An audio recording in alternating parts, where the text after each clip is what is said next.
Good day everyone, and welcome to my recording. Today I will be reading Beauty and the Beast, originally by French novelist Gabrielle-Suzanne Barbot de Villeneuve. It is abridged, rewritten, and published by Jean-Marie Le Prince de Beaumont, and is currently in the public domain. Whether you're winding down for the night, or just hoping for a moment's relaxation, I hope you enjoy. Also, please subscribe to my channel and like my video if you would like. It would help me greatly.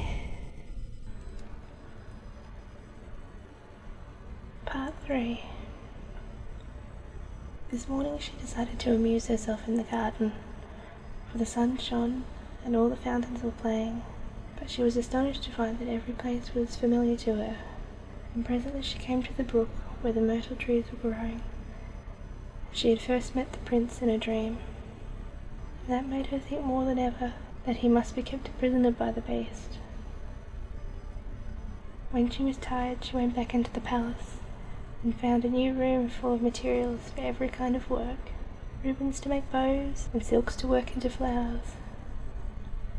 Then there was an aviary full of rare birds, which were so tame that they flew to Beauty as soon as they saw her, and perched upon her shoulder and her head. "Pretty little creatures," she said. "How I wish that your cage was nearer my room, that I might often hear you sing."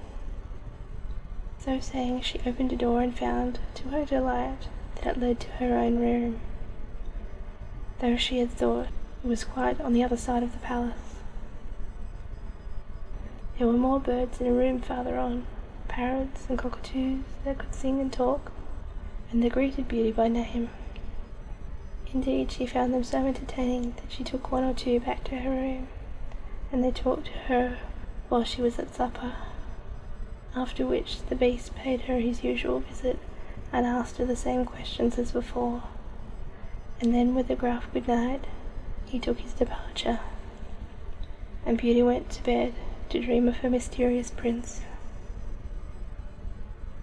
The days passed swiftly in different amusements, and after a while Beauty found out another strange thing in the palace, which often pleased her when she was tired of being alone. There was one room which she had not noticed particularly. It was empty, except that under each of the windows stood a very comfortable chair, and the first time she had looked out of the window it had seemed to her the black curtain prevented her from seeing anything outside. For the second time she went into the room, happening to be tired, she sat down in one of the chairs, when, instantly, the curtain was rolled aside, and a most amusing pantomime was acted out before her. There were dances, coloured lights, and music, and pretty dresses, and Beauty was delighted. After that she tried the other 7 windows in turn, and there was some new and surprising entertainment to be seen in each of them, so that Beauty never would feel lonely any more. Every evening after supper the beast came to see her, and always before saying good night asked her in his terrible voice, "Beauty, will you marry me?" And it seemed to Beauty, now she understood him better, that when she said, "No, beast," he went away quite sad. But her happy dreams of the handsome young prince soon made her forget the poor beast, and the only thing that at all disturbed her was to be constantly told to distrust appearances, to let her heart guide her, and not her eyes, and many other equally perplexing things, which, consider as she would, she could not understand. So everything went on for a long time, until at last, happy as she was, Beauty began to long for the sight of her father and her brothers and sisters, and one night, seeing her look very sad, the beast asked her what was the matter. Beauty had quite ceased to be afraid of him. Now she knew that he was really gentle, in spite of his ferocious looks and his dreadful voice, so she answered that she was longing to see her home once more. Upon hearing this, the beast seemed sadly distressed, and cried miserably, "Ah, Beauty, have you the heart to desert an unhappy beast like this? What more do you want to make you happy? Is it because you hate me that you want to escape?" "No, dear Beast," answered Beauty softly. "I do not hate you, and I should be very sorry never to see you any more, but I long to see my father again. Only let me go for 2 months, and I promise to come back to you and stay for the rest of my life." The Beast, who had been sighing dolefully while she spoke, now replied, "I cannot refuse you anything you ask, even though it should cost me my life. Take the 4 boxes you will find in the room next to your own, and fill them with everything you wish to take with you. But remember your promise, and come back when the 2 months are over, or you may have cause to repent it. For if you do not come in good time, you will find your faithful Beast dead. You will not need any chariot to bring you back. Only say goodbye to your brothers and sisters the night before you come away, and when you have gone to bed, turn this ring around upon your finger, and say firmly, 'I wish to go back to my palace and see my Beast again.' Good night, Beauty. Fear nothing, sleep peacefully, and before long you shall see your father once more." As soon as Beauty was alone, she hastened to fill the boxes with all the rare and precious things she saw about her, and only when she was tired of heaping things into them did they seem to be full. Then she went to bed, but she could hardly sleep for joy, and when at last she did begin to dream of her beloved prince, she was grieved to see him stretched upon a grassy bank, sad and weary, and hardly like himself. "What is the matter?" she cried. He looked at her reproachfully and said, "How can you ask me, cruel one? Are you not leaving me to my death, perhaps?" "Ah, don't be so sorrowful," cried Beauty. "I am only going to assure my father that I am safe and happy. I have promised the Beast faithfully that I will come back, and he would die of grief if I did not keep my word." "What would that matter to you?" said the prince. "Surely you would not care." "Indeed, I should be ungrateful if I did not care for such a kind Beast," cried Beauty indignantly. "I would die to save him from pain, I assure you. It is not his fault that he is so ugly." Just then a strange sound awoke her. Someone was speaking not very far away, and opening her eyes, she found herself in a room she had seen before, which was certainly not nearly so splendid as those she was used to in the Beast's palace. Where could she be? She got up and dressed hastily, and then saw that the boxes she had packed the night before were all in the room. While she was wondering by what magic the Beast had transported them and herself to this strange place, she suddenly heard her father's voice, and rushed out and greeted him joyfully.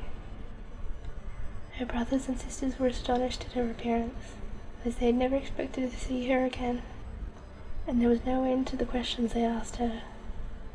She had also much to hear about what had happened to them while she was away, and of her father's journey home. But when they heard that she had only come to be with them for a short time, and then must go back to the Beast's palace forever, they lamented loudly. Then Beauty asked her father what he thought could be the meaning of her strange dreams, and why the prince constantly begged her not to trust appearances. After much consideration, he answered, "You tell yourself the Beast, frightful as he is, loves you dearly, and deserves your love and gratitude for his gentleness and kindness. I think the prince must mean you to understand you ought to reward him by doing as he wishes you to, in spite of his ugliness." Beauty could not help saying that this seems very probable. Still, when the thought of her dear prince, who was so handsome, she did not feel at all inclined to marry the Beast. At any rate, for 2 months she need not decide, but could enjoy herself with her sisters. But though they were rich now, and lived in town again, and had plenty of acquaintances, Beauty found that nothing amused her very much, and she often thought of the palace, where she was so happy, especially as at home she never once dreamed of her dear prince. She felt quite sad without him.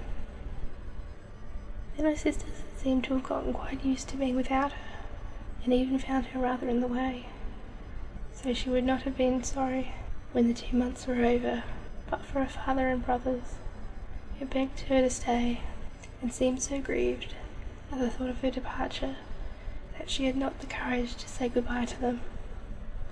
Every day when she got up she meant to say it at night, and when night came she pulled off her ring again, until at last she had a dismal dream, which helped her to make up her mind.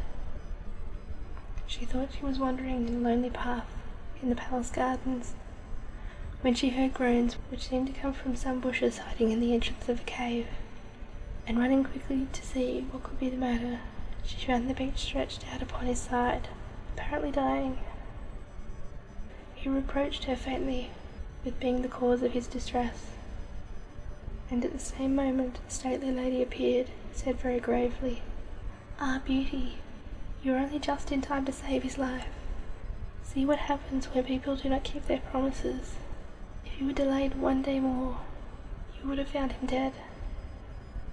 Beauty was so terrified by the dream that she announced her intention to go back at once, and that very night she said goodbye to her father and her brothers and sisters, and as soon as she was in bed she turned her ring around upon her finger and said firmly, "I wish to go back to the palace and see my beast again," as she had been told to do. Then she fell asleep instantly and woke up to hear the clock saying, "Beauty, Beauty," 12 times in its musical voice, which told her at once that she was in the palace once more. Everything was just as before, and her birds were so glad to see her, but Beauty thought she had never known such a long day, for she was so anxious to see the beast again that she felt as if supper time would never come. But when it did come and no beast appeared, she was really frightened. So after listening and waiting for a long time, she ran down to the garden to search for him. Up and down the paths and avenues ran poor Beauty, calling him in vain, for no one answered, and not one trace of him could she find, until at last, quite tired, she stooped for a minute's rest, and saw that she was standing opposite the shady path she had seen in her dream. She rushed down it, and sure enough, there was the cave, and in it lay the beast, asleep, as Beauty thought. Quite glad to have found him, she ran up and stroked his head, but to her horror, he did not move or open his eyes. "Oh, he is dead, and it's all my fault," said Beauty, crying bitterly. But then, looking at him again, she fancied he still breathed, and hastily, fetching some water from the nearest fountain, she sprinkled it over his face, and to her great delight he began to revive. "Oh, beast, how you frightened me," she cried.